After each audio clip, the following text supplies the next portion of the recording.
Let us be gentle with ourselves just now. For a few moments, let us release ourselves from a world that is too much with us, too noisy, too frantic, too demanding, too judging. Let us be gentle with ourselves just now. For a few moments, let us release ourselves into the calm, still world that awaits to receive us, where the quiet is broken only by sounds of our own making, by those near at hand, by passers-by in the street, by a bird, and perhaps even an airplane high overhead. Within this welcoming quiet, let us befriend ourselves. Where we would unfairly and endlessly berate ourselves for our imperfections, let the tongue of harsh judgment be silent. We'll do better tomorrow. We will rise to the occasion. We will surprise the world, each other with our goodness and achievements. But for now, let us simply rest in the gentleness of this moment, letting the healing hand of self-understanding and forgiveness touch us with peace.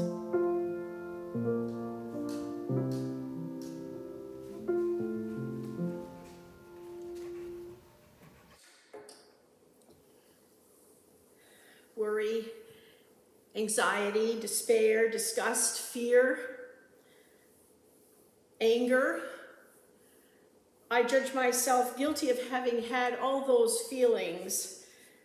Not that some weren't or aren't justified. We are living in difficult times. One only has to listen to the news to know the effects of the COVID crisis has had many negative effects, besides illness, that we might not have anticipated. If we search deeply within, we will realize how much stress we are experiencing. And then we are challenged, though, on how to let it go, even if it's just for a while. I hope that prose-type poem helped you to do just that. And these words also, as we sing.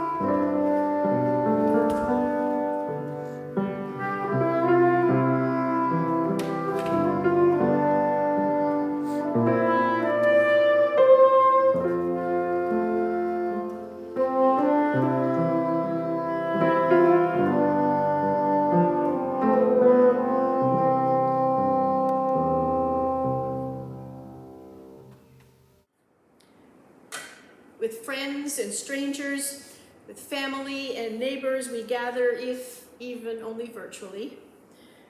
But our healing God is with us in the holy spaces that we have created through our presence and then our words in song and in prayer.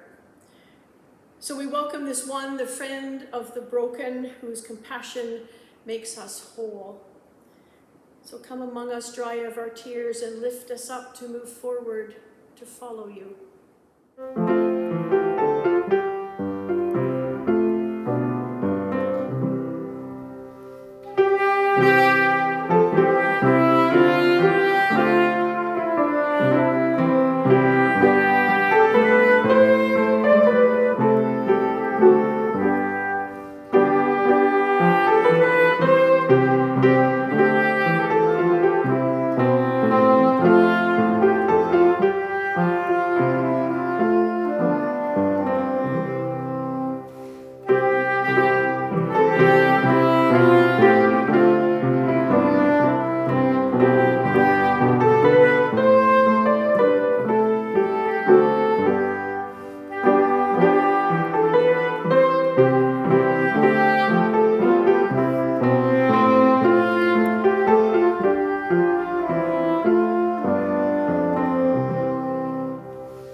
Let us join our thoughts in prayer. Living and faithful Spirit, the God in whom we live and move and have our being, the God who is made known in Christ Jesus, we ask that you bless us, your gathered people. Remove from our minds and hearts whatever hinders our worship or dampens our joy. Increase within us the holy longing for closeness, which can open our lives to a fuller delight and in a deeper commitment. Today, may our searching thoughts and our hearing of the scriptures be an exercised in the holiest of undertakings. By you, with you, and for you, may our lives speak of your goodness showered on us all, especially through the teachings of Jesus, who gave us these words we share in song.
Trips out into the world of nature, whether on foot for a walk, perhaps on a drive, or even just to sit quietly gazing into a forest or across a body of water, can help us de-stress or develop a deeper appreciation for evidence of the divine's handiwork.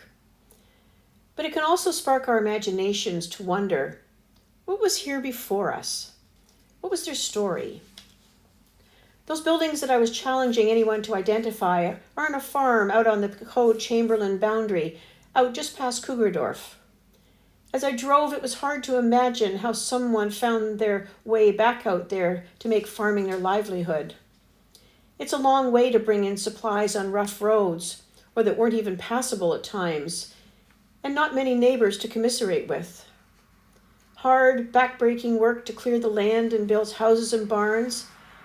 And then, of course, there were those rocks to clear. Did you know that they actually have babies during the winter that finally rise up in the spring just as the crops are about to be sown? And then there are the ones that are actually protrusions of the Canadian Shield. Of course, they've stayed there for centuries. But they did have their uses, those rocks. They built fences. Then there was the isolation in the winter, heat in the summer, lack of rain or too much snow that kept them pinned down for weeks, even months. But the countryside is lovely.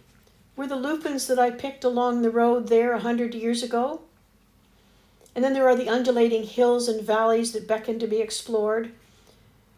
Back in where we can't see from the road, wildlife sheltered or hibernated over the winter. Animals that would have been hunted to provide them with food and more, because nothing would have ever been wasted. If we look closely, there's still evidence of old structures that were used for shelter, hunting, or storage, but are now dilapidated. Just a few rotting walls, a bed spring or two, a rusty pot. But they tell the story of how people had to provide for their own needs, make do with what was at hand. Life was about helping one another when the chips were down or illness brought them low, exposing them and their family to the dangers of living away from a larger community. Life back in the bush, Homesteaders, farmers, hunters, loggers. What attracted them to live so far removed from others? Or did they even have a choice? Did they face these hardships with a sense of adventure? Or was it because of poverty, the availability of cheaper free land that made them make their way back into the country? Or maybe it was an appreciation and love for nature, the quiet, the beauty, the desire and need to live apart that drew them to these remote places. I wonder if in the challenging times, did their faith sustain them? Did they actually see the divine in the beauty that surrounded them? Any physical evidence of their lives is mostly gone from view as we sit in a field or in a forest tract or drive on the back roads. But we can imagine how these settlers and their following generations took on the work of being stewards of the land as commanded in Genesis 1:28. Prosper, reproduce, fill the earth, take charge, be responsible for the fish in the sea and the birds in the air, for every living thing that moves on the face of the earth. I've given you every seed-bearing plant on earth and every fruit-bearing tree, given them to you for food. I give you what grows out of the ground for food. And God looked over everything, and it was very good, so very good. May we honor their memories as we drive the remote roads of our area.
This week's reading is from Mark chapter 5, verses 21 to 43.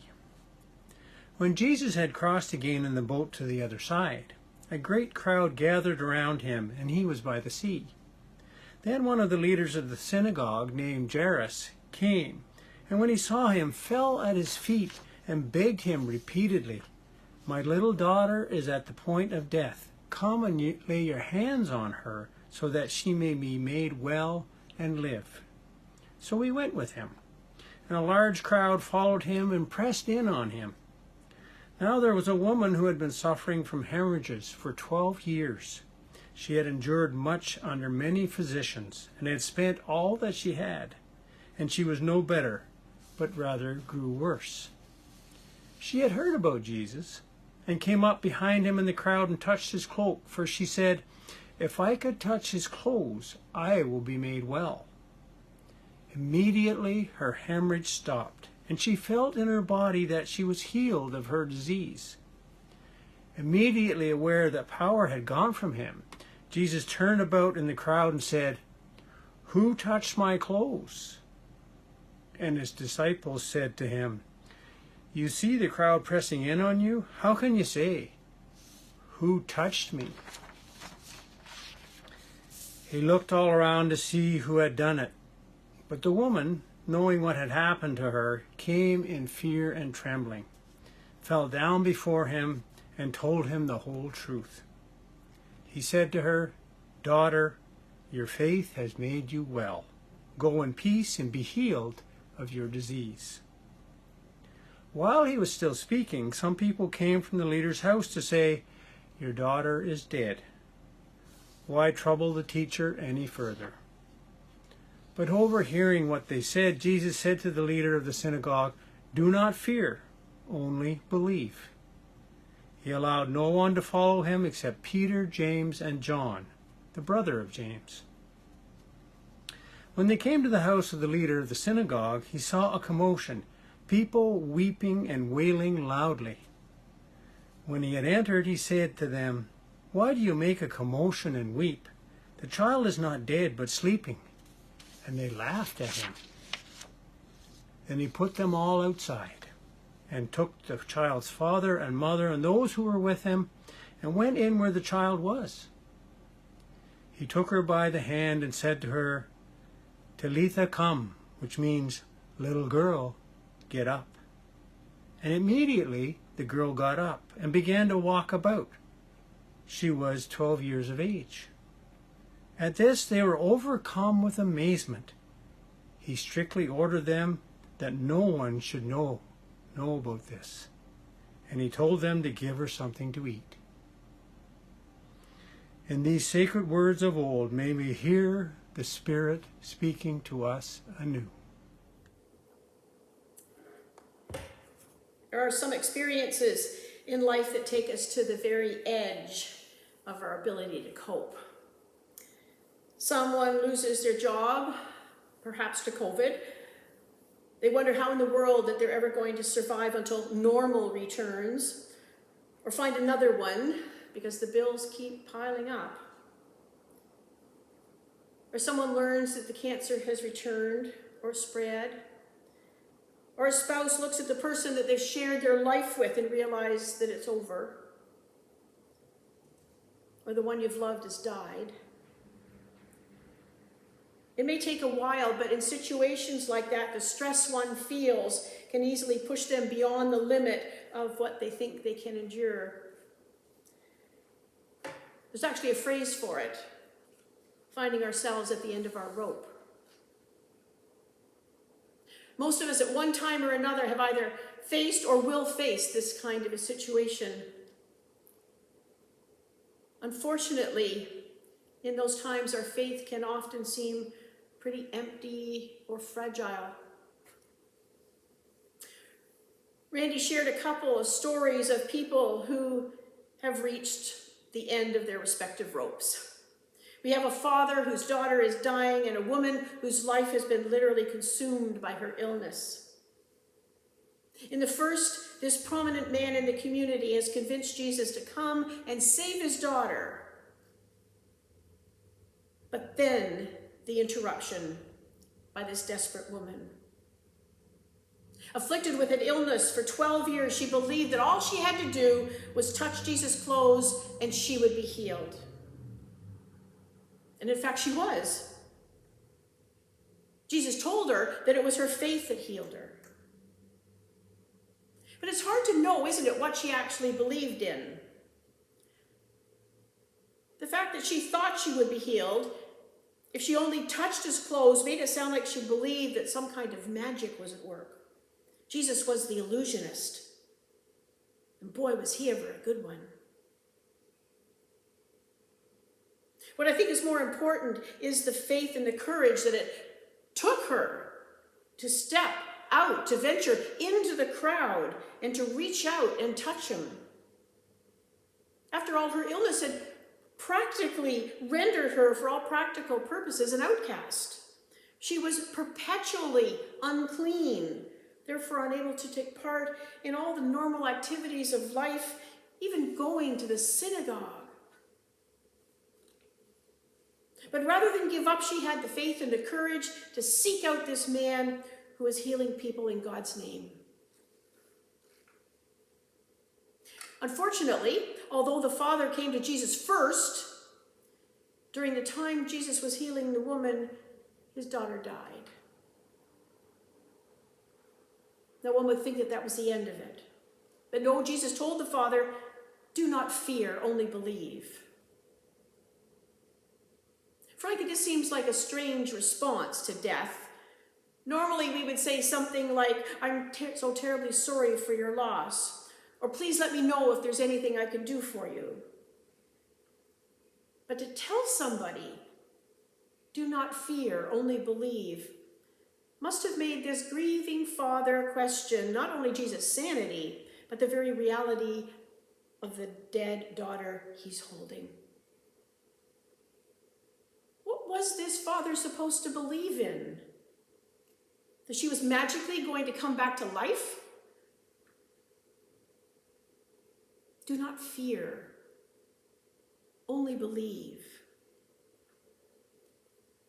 I think the answer has to do with the whole purpose for the miracles in Jesus' ministry. They weren't there for show or to convince skeptics or to gain notoriety.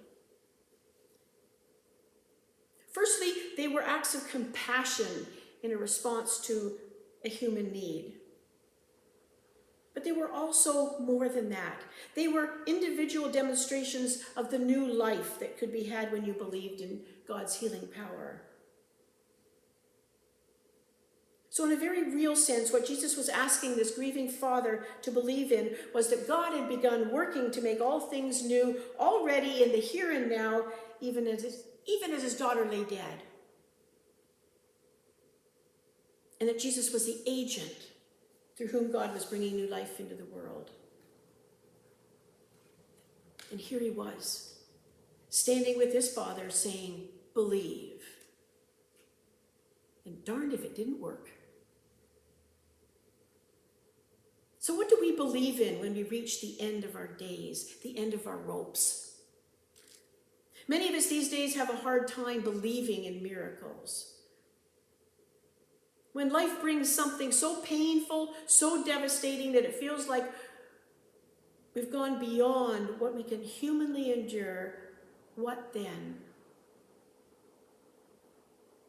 For many of us, if we're honest, we have to admit that our faith can begin to evaporate, at least for a time. But is there some way to face that kind of devastating loss without giving up our faith? I guess what I'm asking is, what can we believe in when it seems like we have nothing left to believe in? Well, we may have to start with the people around us. We can believe in the people who continue to show us love and compassion and support, and that they'll walk with us through the valley of the shadow of death. That's something we can believe in. We can also take a long, hard look at ourselves. When we go through our own end of the rope situations, we can choose to believe that our life isn't over. One chapter may be coming to a close, but as it does, it opens the way for another to begin. It may not be what we wanted, but that's what we've been given to deal with. So get on with it. It's a choice we're given. For those with a faith in a higher power, we can take it one step further. We can all believe that the one who has carried us from the day of our birth will continue to carry us all the days of our lives, regardless of what's happening in them. We can believe that God can and will bring something good out of that which seems to be our worst nightmare come true. We can believe that God is working in and through all the heartbreak and the suffering in this world to bring new life. I have been there. I had or have those friends. I was given a new life. I have a faith that sought me through it. There are times in our lives when things happen that press us to our limits and beyond. When that happens, we have choices. We can pull the covers over our heads, isolate ourselves, and try to escape it all. or we can embrace what we're feeling and move forward in the belief that God has a future for us. Just because we experience devastating loss doesn't mean our lives are over. I think this is a really difficult thing to believe in at times. But as time goes on, we'll find that new chapter, the new turn our lives can take that isn't as unrealistic as we thought it would be. If we can only believe and open our hearts to see the new possibilities, that may just be the greatest miracle of all.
Having gifts that differ according to the grace given us, let us gather them all up, that the ministry of our church may continue.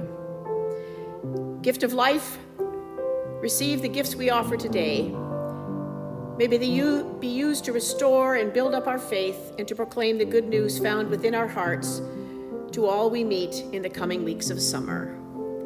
Amen.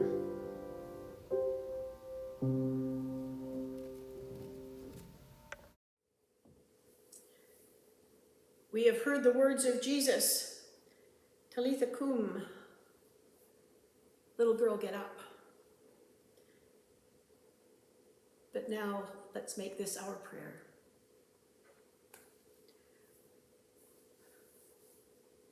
May your Spirit pull us, God, to get up, to get out, to go wherever you direct us, to be compassionate people, to care for others, to touch and be touched, that the healing of spirits, whether they're ours or others, may be accomplished. In these coming days of summer, whether it's in the next days or weeks, bless our coming together as family, as friends, whether that happens in our backyards, at sports events, in the community or farther away. May our laughter, sharing of stories, celebrations, all safely reflect your love for us as we love one another in return. Bring us safely home from our travels, but somewhere along the way, may we have been touched by you through what we have seen or heard. In this moment of the here and now, we need to give voice to our concerns, our worries, and our joys and our celebrations. So we keep in our prayers those we care about. We celebrate with the high school graduates who are beginning the next part of their journey of life. Hopefully the choices that they have made and are embarking on with enthusiasm and drive and imagination and dreams are the ones they realize, but they also know that they may have to change along the way. Be with them wherever they go. May our children be kept safe as they play together with reduced restrictions,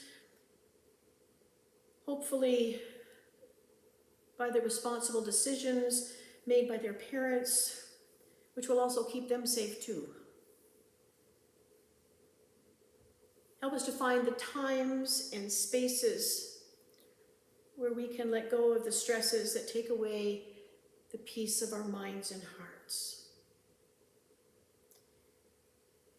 These and the prayers that we silently murmur at all times of the day and night, we hold up to you, confident always in your unconditional love for us all.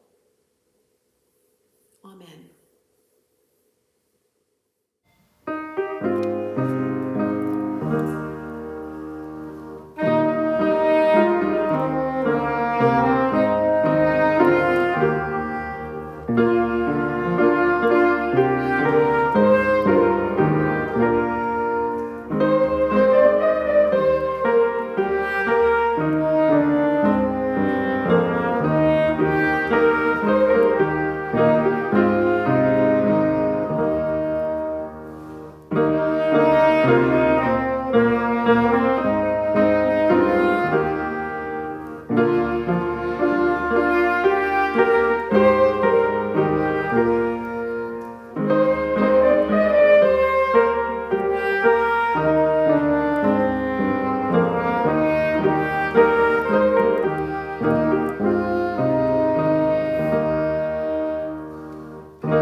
This week, this summer, may the places where you walk become sacred spaces of our Creator. May the places where you take your stand be signposts of the love of Christ. And may the places where you rest be filled with the renewing grace of the Spirit.